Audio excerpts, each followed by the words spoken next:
मठ को छोड़ दें और जनता के बीच में लड़ें, उनकी औकात समझ में आ जाएगी कि क्या उनकी औकात है। चुनाव में आपको भी पता चलेगा किसकी सरकार रही है, किस तरह गोरखपुर में विकास हुआ है, बिल्कुल भी विकास हुआ है। पूरे गोरखपुर में जल भराव लगा रहता है। इनके पास 4 ही 5 तो मुद्दे हैं, जय श्री राम, राम मंदिर, 370, पाकिस्तान, कश्मीर। इसके अलावा इनसे बात करवाइए, बात नहीं करेंगे।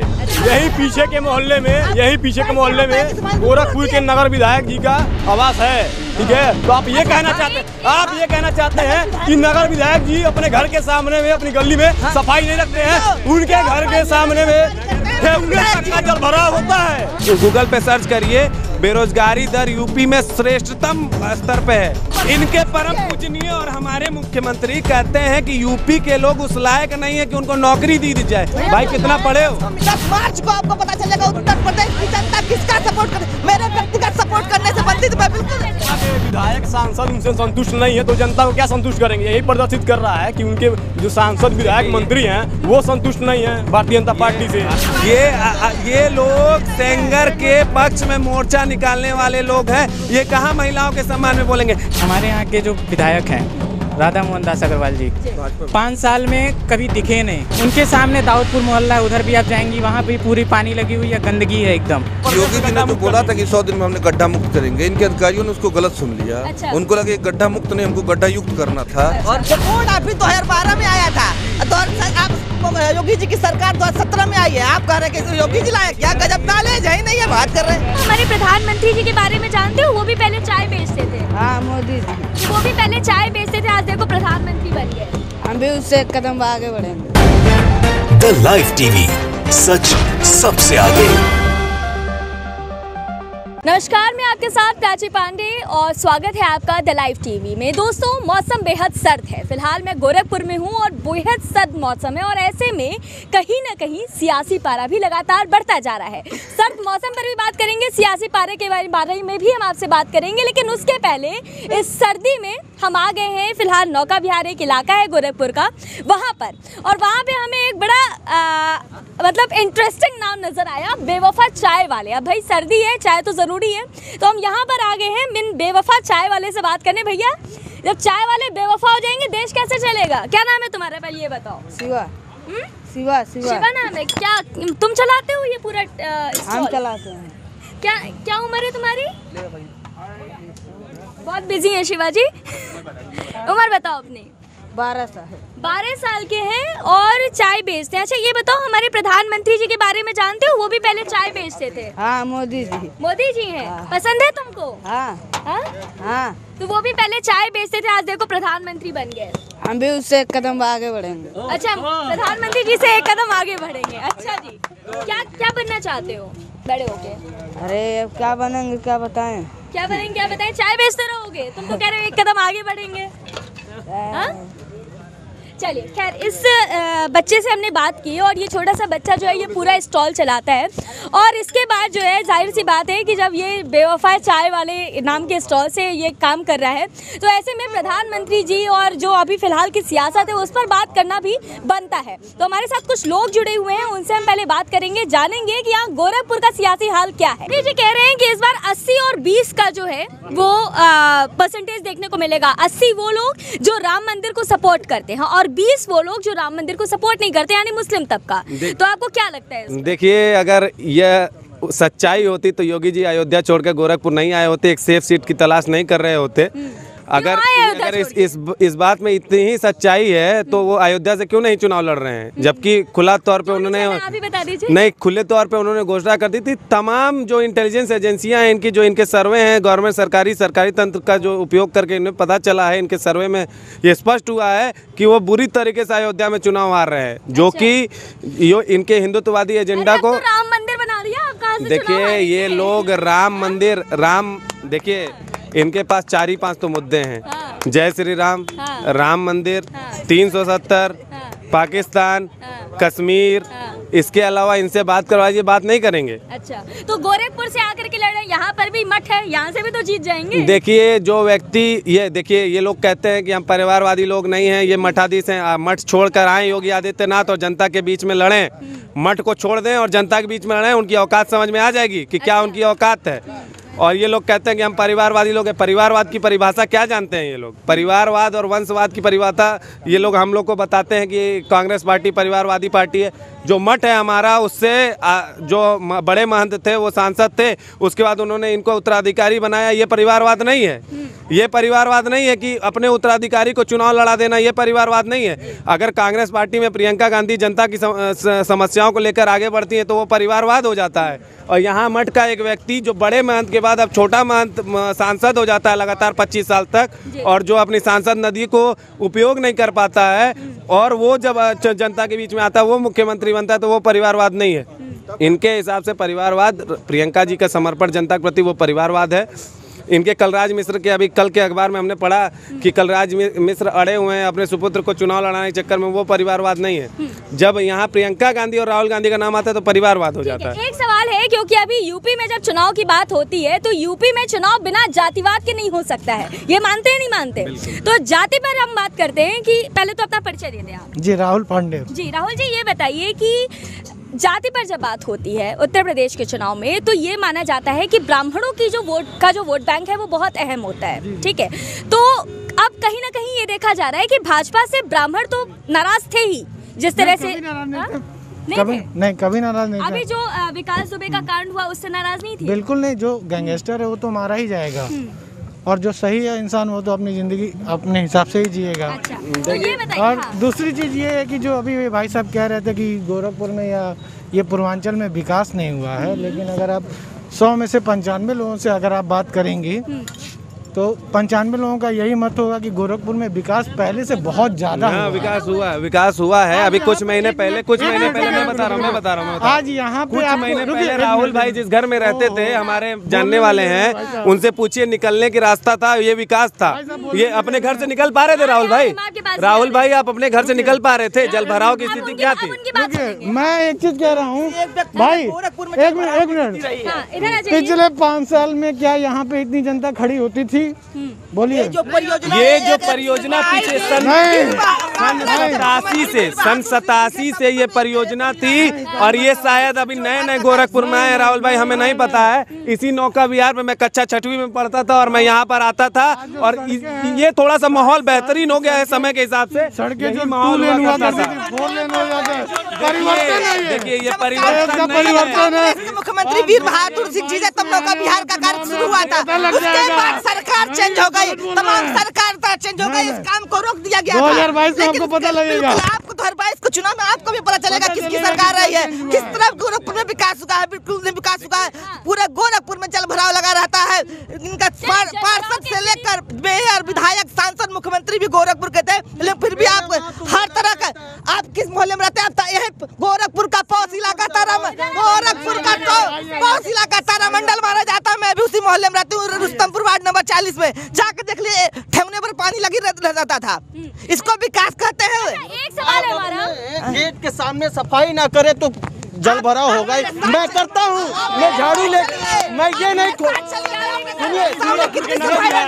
रहा हूँ, मैं अपने साथ दिखा रहा हूँ कितना सफाई रहता है। आप मेरे साथ चलिए, मैं दिखाता हूँ, आप बिल्कुल सफाई रहता है। मैं कहना चाहता हूँ यही पीछे के मोहल्ले में गोरखपुर के नगर विधायक जी का आवास है, ठीक है? तो आप ये कहना चाहते हैं कि नगर विधायक जी अपने घर के सामने में, अपनी गली में सफाई नहीं रखते हैं, उनके घर के सामने में जल भराव होता है। तो आप बताइए, तो आप क्या कहेंगे? तो विधायक साहब सफाई नहीं करते हैं, उनके मोहल्ले में पानी लग जा रहा है। तो माइनॉरिटी चीज होती है, वो बिजलियाँ देखिए, मैंने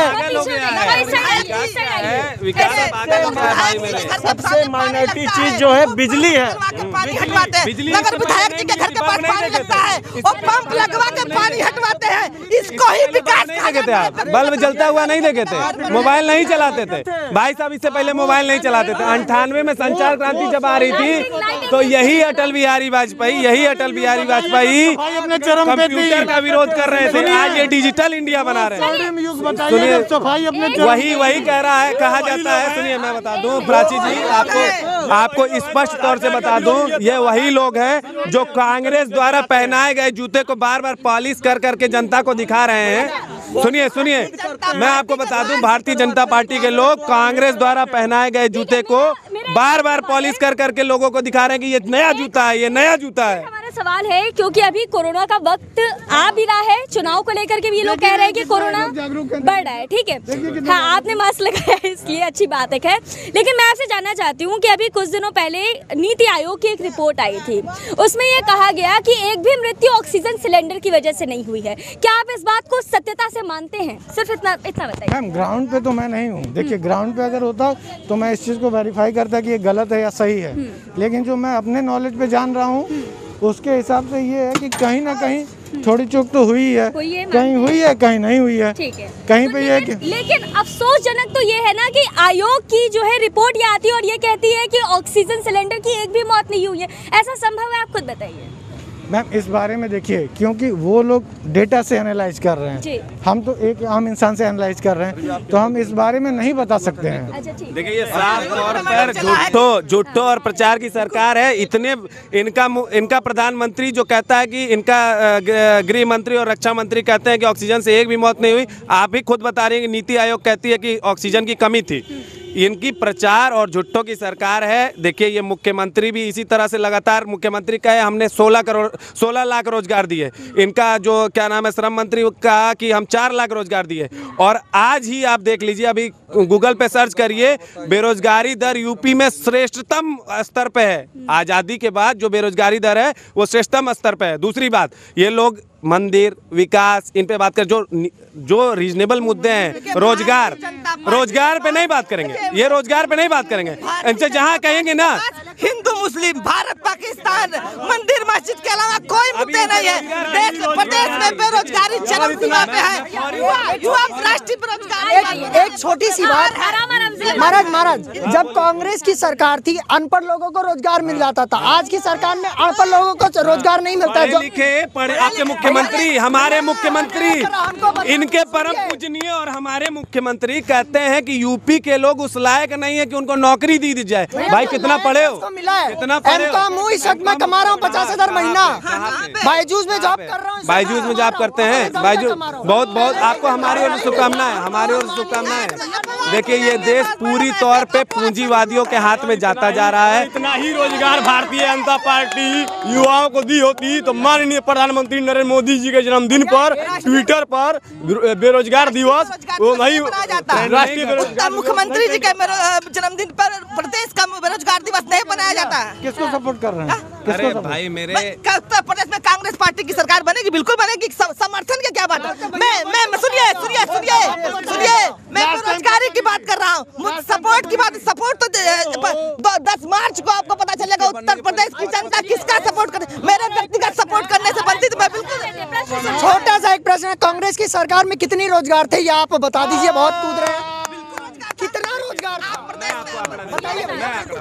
हर साल एसएससी जीडी के 40 से 60 हजार की वैकेंसीज आती थी। 2014 के बाद कितनी वैकेंसी आई? सुन लो मेरे भाई, पहले बात सुनो तथ्यों पे। देखो मेरी बात सुनो मेरे भाई मेरी पहले हमारी बात सुन लो।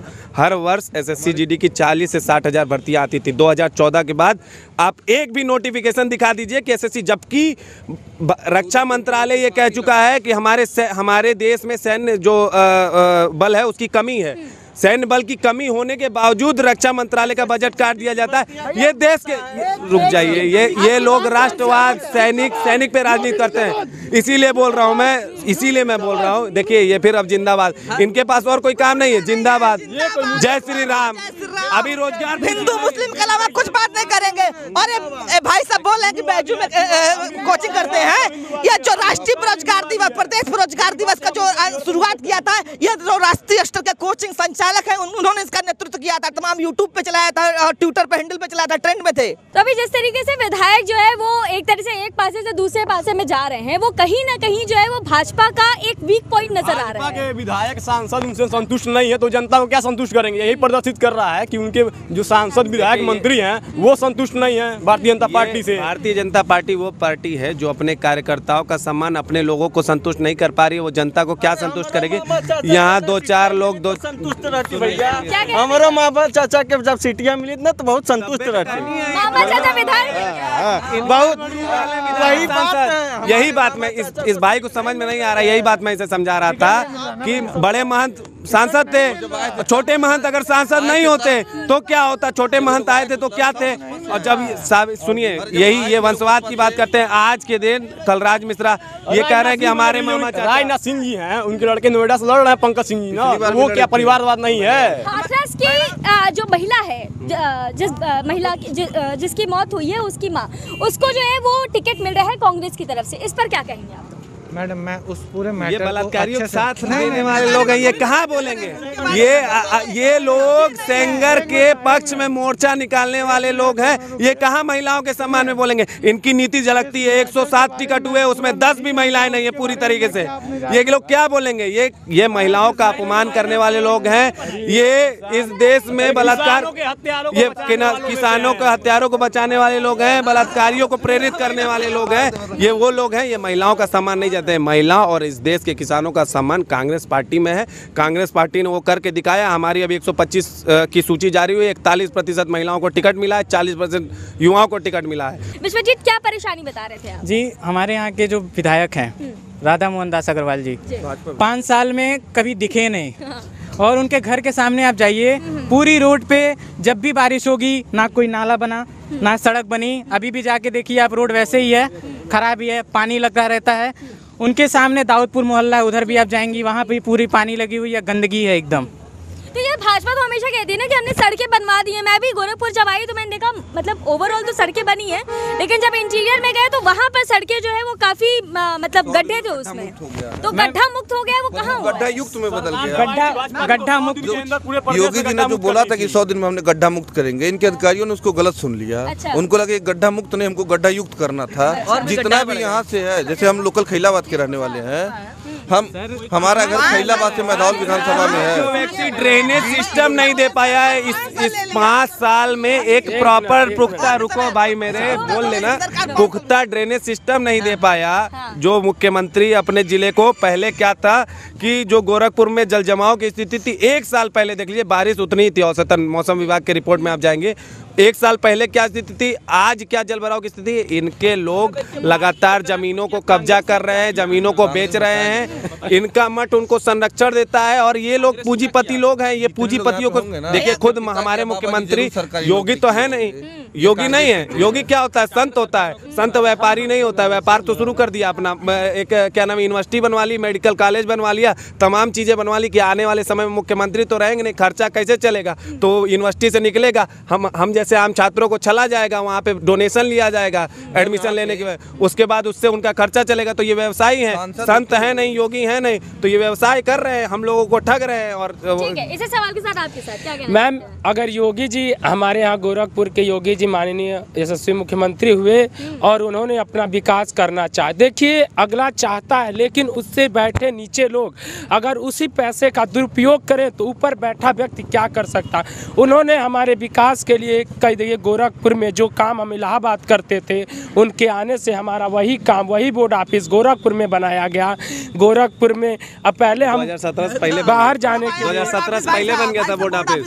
बोर्ड की अभी आने के बाद काम नहीं चल रहा था, काम नहीं चल रहा था, लेकिन योगी सरकार ने काम नहीं चल रहा है, योगी सरकार ने, लेकिन उसको ये भाजपा सरकार में ही काम किया। सरकार में आ गया था भाई साहब, सूचनाएं लेके बात की, जो बोर्ड ऑफिस 2012 में आया था। आप योगी जी की सरकार 2017 में आई है, आप कह रहे हैं कि योगी जी लाए, क्या गजब नॉलेज है नहीं है, बात कर रहे हैं। मुख्यमंत्री काम करना चाहते थे, नीचे के लोग काम करने। 25 साल सांसद थे, किसी वर्ष आप RTI मांग के देख लीजिए, जो सांसद निधि खर्च ही नहीं हो पा रही थी। इतने विकास पुरुष है हमारे मुख्यमंत्री कि अपने प्रत्येक वर्ष में अपनी सांसद निधि को नहीं खर्च कर पा रहे थे। तो अब इससे ज्यादा क्या उनकी विकास की चाहत होगी। ये चर्चा तो ऐसी चलती रहेगी, क्योंकि अभी फिलहाल चुनाव का माहौल है और जो गहमा गहमी आप देख रहे हैं ये ऐसे ही चलता रहेगा जब तक कि चुनाव के परिणाम नहीं आ जाते। तो चुनाव के परिणाम का जो है इंतजार रहेगा। देखते हैं कि अभी ऊंट किस करवट बैठा है। ऊंट भी यहीं कहीं था, चला गया वापस। ठीक है, तो ऐसे में देखते रहेगा हमारा channel the live TV. Subscribe करें, लाइक करें, शेयर करें।